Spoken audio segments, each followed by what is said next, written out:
Yes, more bland, boring stuff, a classic. More nothing. Poodle Princess was being bored silly listening to a supermarket story. Moggy was bored rigid telling it. 'Twas so boring, I just had to tell you. Boring isn't the word. Oh, that really was profoundly boring. Oh, you poor darling. That sounds really desperately boring. Caw, what a perfectly blank day for my experiment, Rhubarb repeated, in a not wanting to seem like a parrot kind of way, when suddenly a clown appeared, grinning at him from inside the computer. The laughter pods have completed clown loading. My laughter program is ready. I will be known as the dog who broke the blank on Monday morning. Rhubarb shuddered as Mouse, rodent scholar, arrived. Phew, sorry, I had a phone call from Silicon Valley. Had to... Oh, what's this? Smiled Mouse.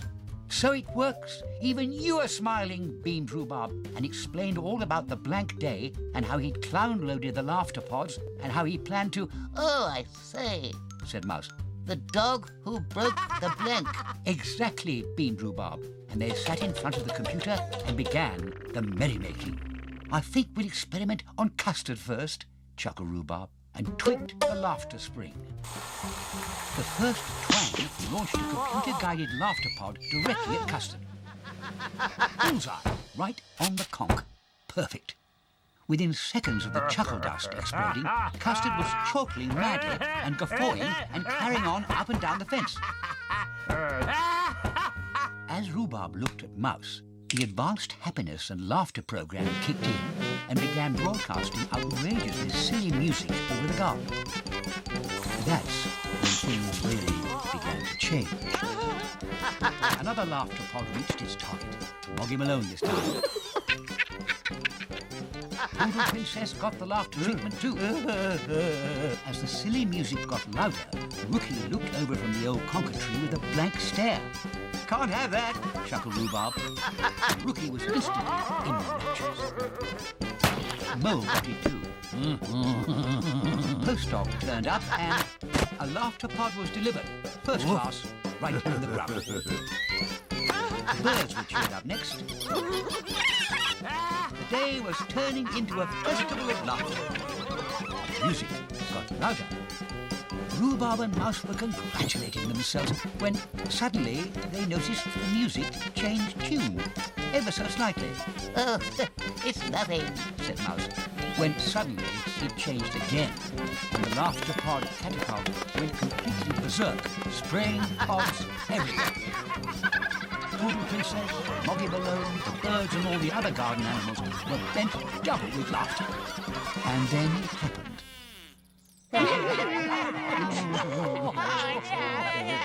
Oh, they're all in tears, said Rhubarb. They're not laughing, they're in tears. You're right, said Mouse. I told you it would all end in tears. I'll tell him a joke, said Rhubarb.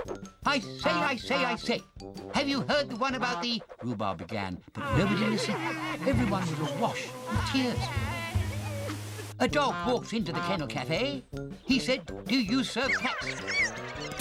Oh, no, not the do you serve cats joke. Mouse groaned when he realised that Custard was standing next to him. Surely it can't get any worse.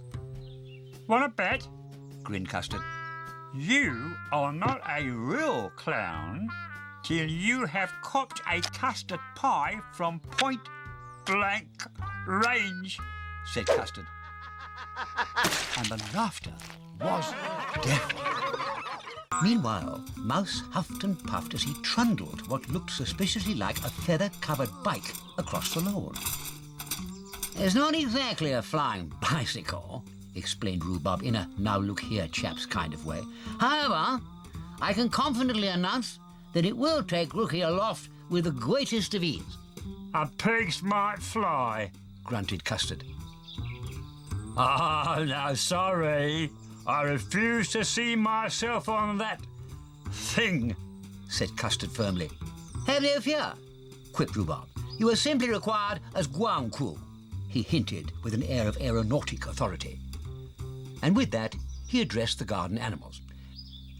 Friends, rodents, and country folk, Roobarb began. Rookie here is about to soar above the earth with the ease of a bird. Oi, I am a bird, God blimey, said Rookie. Soar above the earth twice as high as ordinary birds. My newly invented sports wings will lift Rookie effortlessly into the upper regions of the atmospheric zone, the sky, with hardly any effort. Roobarb then went on to ask Mouse to declare the aeronautical sports event of the year open. Roll up. All welcome. Roll up. Mouse squeaked as loud as he could. See Rookie soar above the earth. Wonder at My newly freshly invented sports wings. piloted by Rookie. Roll up. He rambled on, as Rookie donned the feather-covered gloves and plumed flying helmet complete with radio. Here, so where do I come in on this high-flying jaunt? Inquired Custard, and Roobarb handed him a shopping bag and a rope. Hold this bag and don't let go of the rope, said Roobarb, as Custard tugged at the bag. Bricks, grinned Roobarb.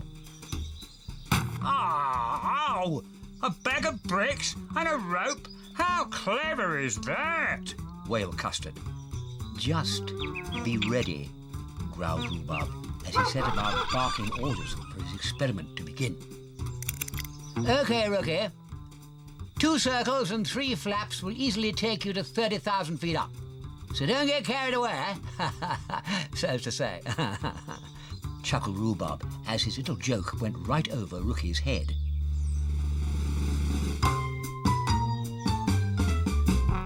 The launch was a breeze, but Rookie had flapped and swished far too vigorously, and Rhubarb's newly invented sports wings lifted far too soon, dragging Custard and the shopping bag and the bricks. Heavens above, gasped Moggy, but worse was to come as the pair soared towards the space. We should have calculated for more bricks, said Mouse. All right you are, but what goes up must come down, said Mo. And when they do come down, I forecast one big storm, said Moggy. Rookie, come in, Rookie. Rookie, Oscar, Charlie, Roger, George, anyone. Rookie, keep peddling, old son. Keep peddling, Rhubarb pleaded. How tragic, darling. A storm, perhaps even a cloudburst. The hailstones, darling, said Poodle Princess dramatically. Or a burst shopping bag and bricks, chuckled Moggy. And everyone scattered.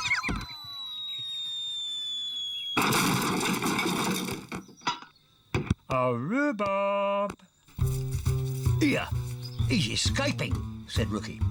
And pigs might fly, said Custard. Oh, he's never done that before, said Rhubarb sheepishly, just as Mouse, rodent scholar, scuttled into the shed, took one look at Custard's mangled letter, and muttered something about the post. We'll call on my bone phone. I'll read it out to them. Him, her, said Rhubarb. No, said Custard. Aha, so your scribblings are secret. I'll bet they, whoever they are, do have a fax. Well, someone's got a fax, and they know your fax number, squeaked Mouse, as the contraption began to grind out a message. How exciting, beamed Rhubarb. Who could it be? It's junk fax, squeaked Mouse. It's what? Rhubarb asked. a load of rubbish. Junk mail. Ha ha ha. Custard laughed as Mouse read the stumbling message out loud. Win ye an old-fashioned letter-writing kit. A traditional fountain pen, writing paper, and scented envelopes. Mouse read. Smelly envelopes and an old pen. Custard was purple. I do not need ye traditional writing kit. I have my electric communication centre, Rhubarb barked, just as Poodle Princess and Moggy Malone turned up. Oh, trilled Moggy Malone, could this fax message be from my clever new agent about me new international music deal? Could it be from the Grand Theatre about my new play, darling, spake Poodle Princess with plenty of feeling. Will somebody turn that off? Rhubarb glared at Mouse as the stream of paper continued to growl its way out of the fax machine and flood the garden.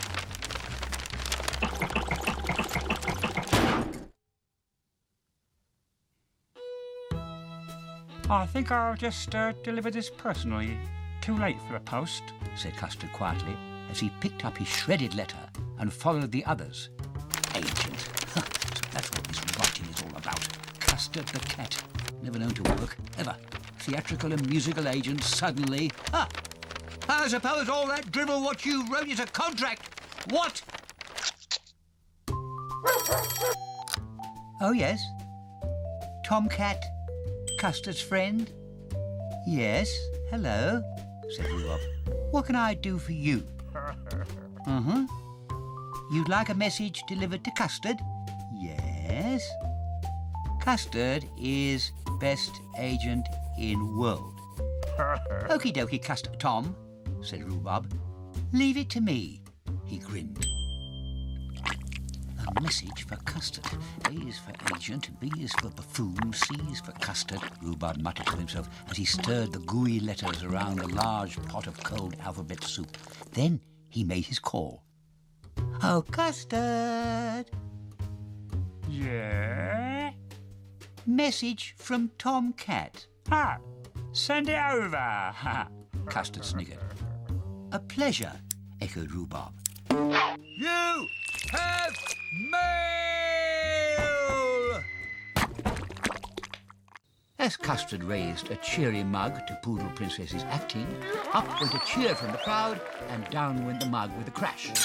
Oh, I see we're having a really smashing time here, chirped Mouse, and everyone groaned. Smashing time! That is so funny, tittered Rhubarb, and picked up his broken tea things. Half a cup, anyone? He exploded and could hardly stand up. Cracking jokes at my expense, he shook. Well, I'm shattered, he spluttered.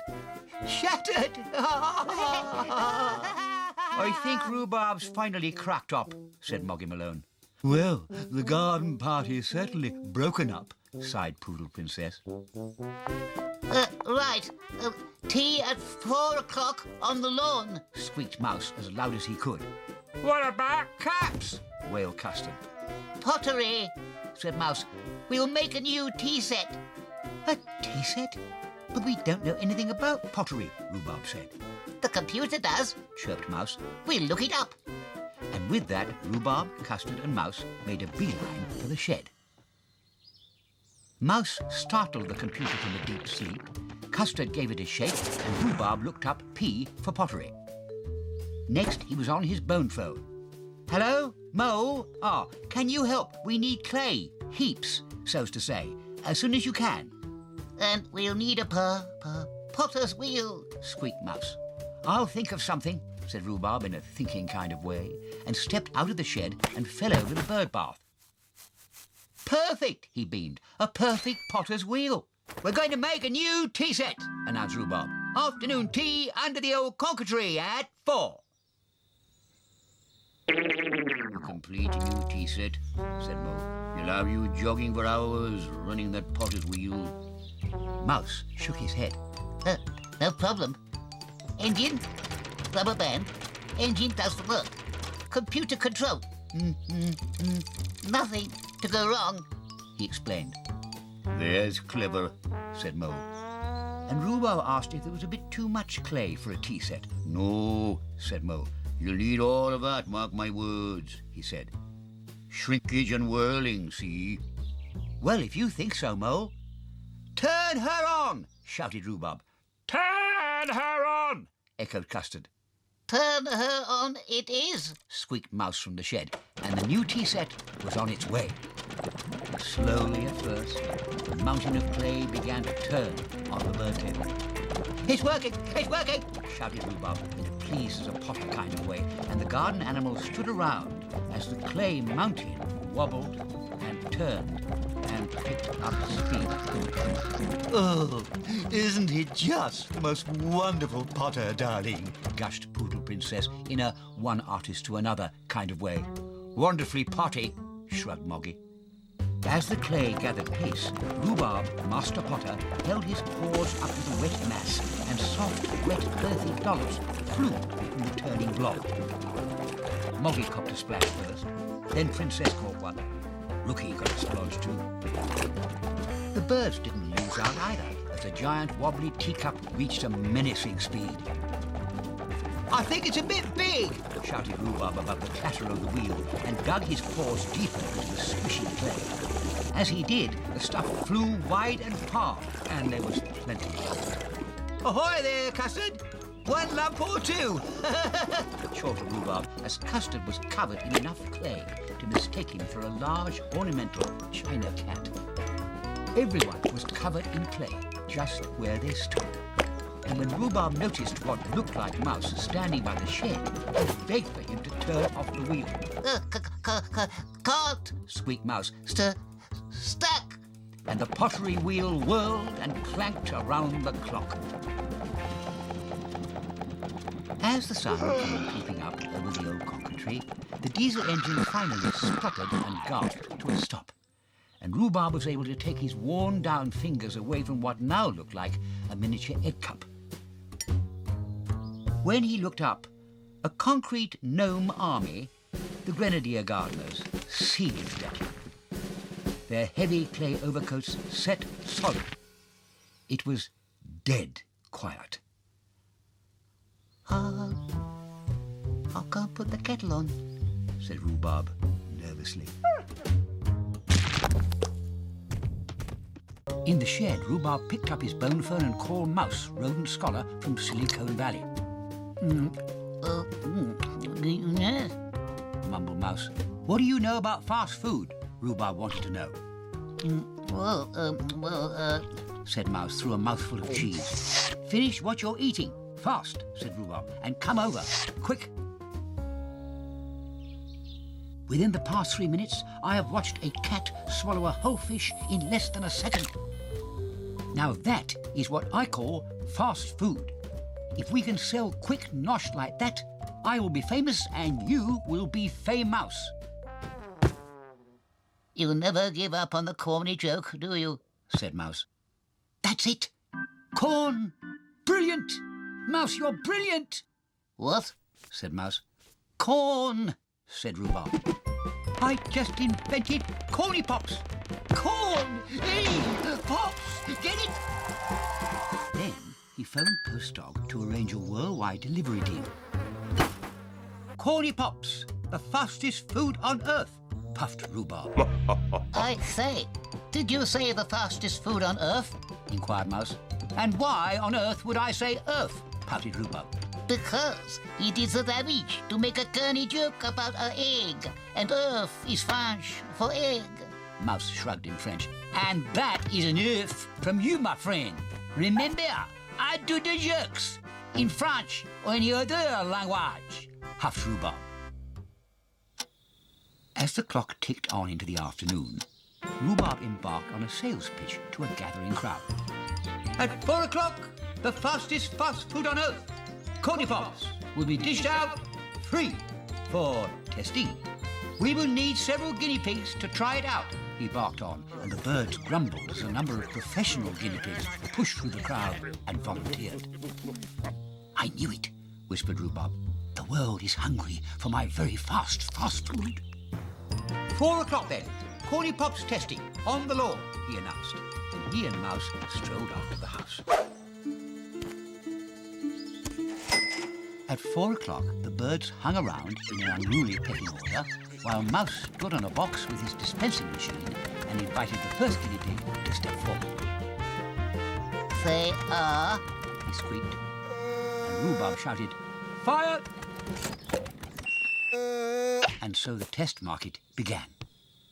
Corny Pops, the fastest fast food on earth, grinned Rhubarb. Next, they are, fire! Next, they are, fire! Next, they are, fire! Next, they are, fire! Next, they are. fire! love 'em, whispered Rhubarb, tuning into the sticky-beak microphones up on the shed roof. Corny pops are so fast. So crunchy. Great taste. I'll never eat anything else, ever. They love 'em, Rhubarb was saying, when suddenly they heard an odd noise. Mouse shrugged. Looking out from the shed, one of the guinea pigs had swollen, so as to say. Then another swelled. Then one went pop and zoomed into the space. Pop, and again. Pop, another. Those beastly guinea pigs are swelling, grizzled Rhubarb. The corny pops pop after they've been eaten, whispered Mouse in horror. Greedy pigs, you better fix it, sniffed Rhubarb. Me fix it. Squeaked Mouse just as Rookie landed on the lawn with an almighty thump. He was enormous. What on earth has happened? Asked Rhubarb. Post dog sold me a box of extra special corny pops. Said they were going cheap, gasped Rookie. Chickens go cheap, said Mouse quietly, and Rhubarb stared at him. Not now, Mouse. There's a good rodent, he said. Double secret ingredients, Rookie went on. But he did say they go with a bang. Post dog! The distribution deal is off! Rhubarb echoed around the garden in a furious kind of way. And then it happened. The first guinea pig went mad. Then the next, and another. And with that, Rookie began to steam. Do you think it's something he ate, darling? Asked Poodle Princess. Well, whatever it was, should be banned, said Moggy Malone. Taken off the market. Anyone for extra special corny pops? Grinned Custard as he wandered into the garden carrying a large box. They're great, he said, and swallowed a handful. No! Shouted Rhubarb. No! Squealed Mouse, but it was too late.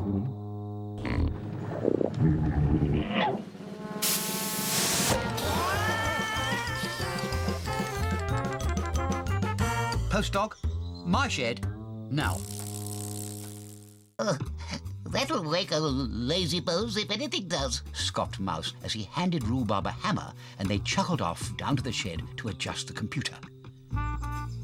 Here, them bundles is bundles of books. The skip is full of books. Why is he throwing books away? Crowed Rookie, who was scanning the skip through binoculars. Good morning, bonjour, hasta la vista, etc., jibber-jabbered Rhubarb in all-over-the-place accents in no less than 5 languages as he and Mouse stepped from the shed. Here we go, said Mole. Another new crackpot idea coming up. While Rhubarb continued his speech in just one language, he announced that he had gathered together all the stories and all the facts in the world, and that he had stored them safely in what he called Megamind, his latest and very clever computer stuff, double saved, of course.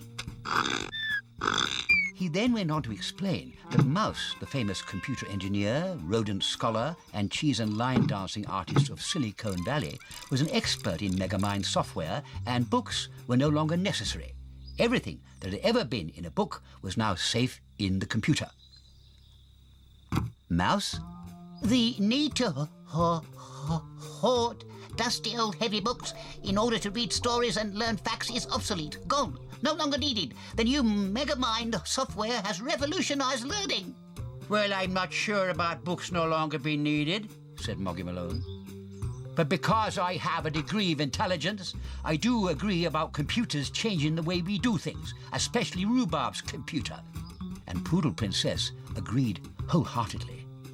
Thank you, girls. You are right, fluffed Rhubarb. We depend on computers, like mine, to unravel and unscramble the rambling gobbledygook which is spoken by some individuals who refuse out of pure stubbornness to recognise the value of computers. I do not agree, said Custard confidently. You are spouting rubbish. How can anyone learn anything without reading great tomes? Books, my friends, books. Such as this magnificent mine of information, he expressed with authority, and threw down the hefty book with a thud, challenging Rhubarb and Mouse, rodent scholar, and their computer to a duel, a fight between the written word and the microchip. We take up your challenge instantly, sir, scoffed Rhubarb, and reached for the book. Naughty, naughty. The book is mine. The computer is yours, said Custard. And so, close to blowing a fuse, Rhubarb turned to Mouse and announced the Megamind duel. And may the best brain win, he huffed, and turned on his paws and returned to his shed. Welcome, one and all, Rhubarb announced with great confidence as he stepped into the limelight. Welcome to Megamind, a battle of wits between Custard, a mere mortal who has only recently read his first book, and the dreaded power of my computer. Custard sank into the blatantly uncomfortable chair, while Mouse, rodent scholar, went into the shed, jumped on the mouse wheel to boot up the computer and unleash its intimidating knowledge. The battle was about to begin. Moggy Malone had agreed to set the tests and ask the questions on the strict understanding that there was to be no mucking about. While Poodle Princess had prepared a delicious spread of marrowbone jellies, chocolate fish guts, and loads of brightly coloured fizzy fantastic drinkies. Bluebell rang a silver bell and Megamind began as Moggy presented the first question. Question 1.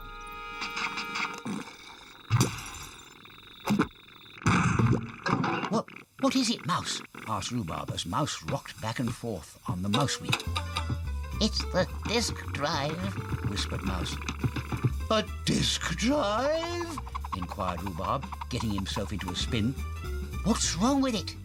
It's got the wobbles, explained Mouse, just as a terrible growling noise started up as the hard disk broke loose from its bolts, drilled right through the computer, up through Rhubarb's prized dried onions, and out through the top of the shed like a mad circular saw.